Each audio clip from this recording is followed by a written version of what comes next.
Distinguished guests, freedom fighters and human rights activists from all over the world, ladies and gentlemen. This is my second time speaking at the Geneva Summit for Human Rights and Democracy, and I'm very grateful to the organizers for making it possible for me to speak to you today.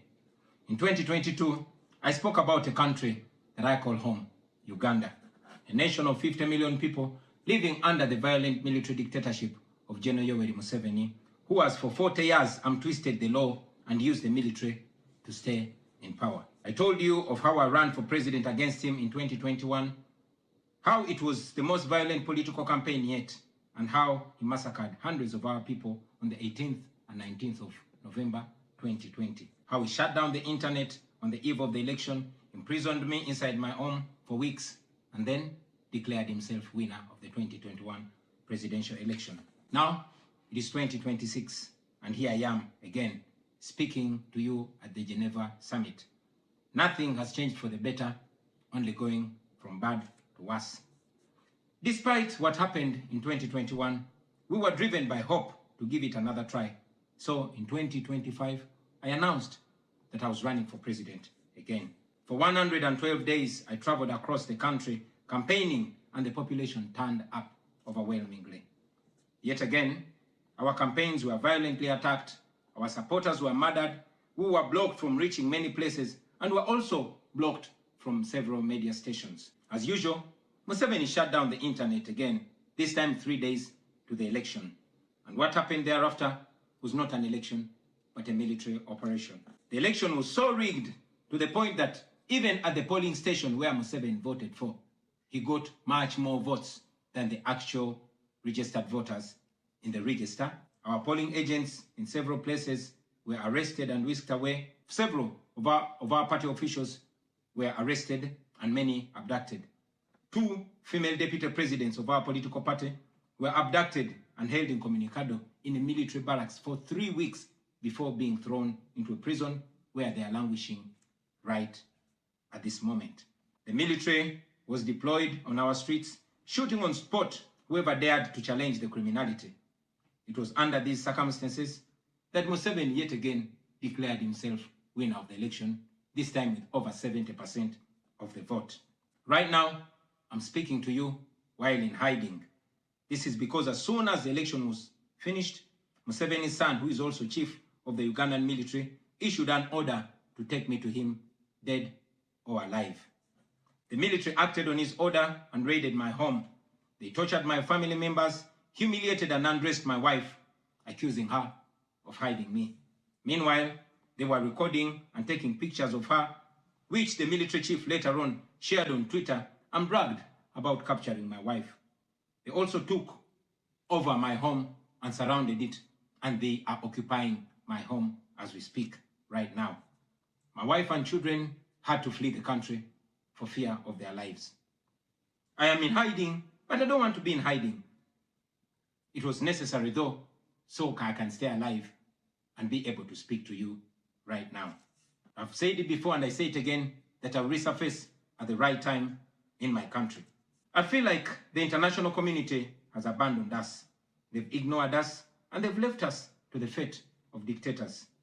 When I ran for president in 2021, Museveni and his thugs denied their crimes. They killed our people and denied it. They tortured people and denied it. They raided our houses and denied it. General Museveni has been a smart dictator because he puts on a suit, goes to the West and to the UN, speaks very nicely about democracy and human rights, but realistically, he does not mean any of those.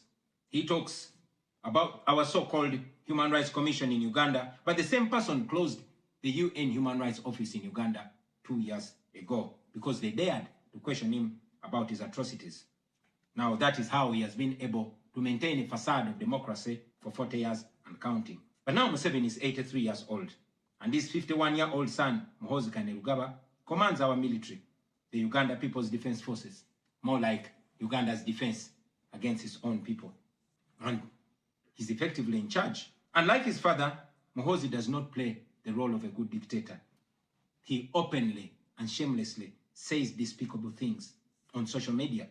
On Twitter, he openly confesses and brags about committing atrocities against the people of Uganda.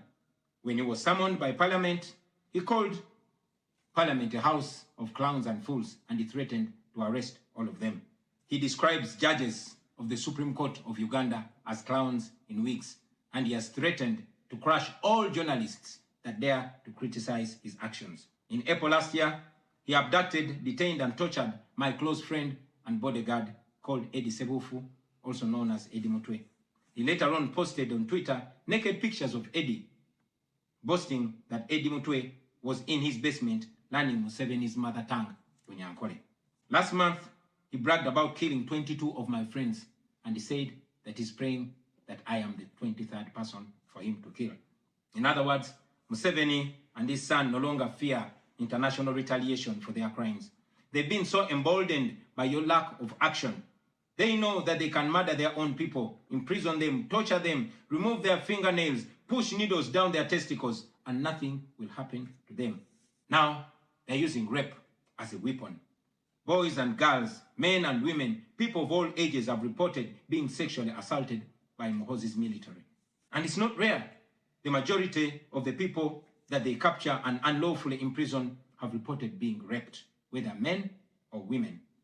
It is no longer possible, ladies and gentlemen, for the international community to deny Museveni's violence and atrocities. It's all over social media. And today, I am talking about it to you. Now, this is our call to action. The way I see it, if the international community continues to be complacent, then Uganda will go from bad to worse. Museveni and his son's military will massacre many more innocent Ugandans.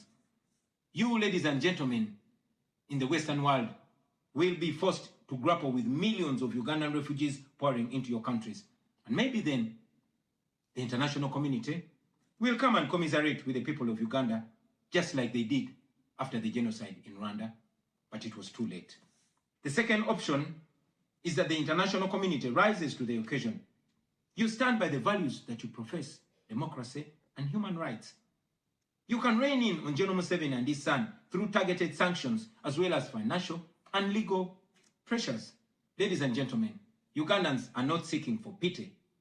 Ugandans are only seeking to see the world take action against the individuals that have violated their rights for far too long. Those that have abused democracy with impunity should be the starting point. Please sanction these individuals. Sanction General Museveni. Sanction General Muhoozi. Sanction all the police and military officers that are responsible for gross human rights violations. Sanction those commanders. Sanction the judicial officers that have aided criminality through deliberately misinterpreting the law or skewing it. Those that normalize electoral fraud. Those that remand to prison suspects that should actually be sent to hospital. Sanction these individuals because their combined efforts in the last election effectively give autocracy a blank check to rule over the people of Uganda for 5 years. We call upon the international community to treat General Museveni exactly how they treated Idi Amin, because Idi Amin did what he did to Ugandans for only 8 years. Museveni has done much worse to the people of Uganda, and it has been for 40 years and counting. Because of the inaction of the international community, Museveni's mode of dictatorship and human rights violations is being seen as acceptable in the region, and it must be stopped before it is exported to other countries in the region and in the continent. We ask the international community not to recognize Museveni's regime because it is not legitimate. Please terminate any forms of cooperation with this government because he is not legitimate. On our end, as the people of Uganda, we are committed to non-violent means of changing our country, non-violent means of putting an end to this 40-year-old dictatorship. And you can be sure that the people of Uganda will sooner or later free themselves, because oppressed people cannot stay oppressed forever. With your help, friends, with the help of the international community and development partners, we can change our country. We can liberate Uganda before it is too late. I thank you for listening to me, for God and my country.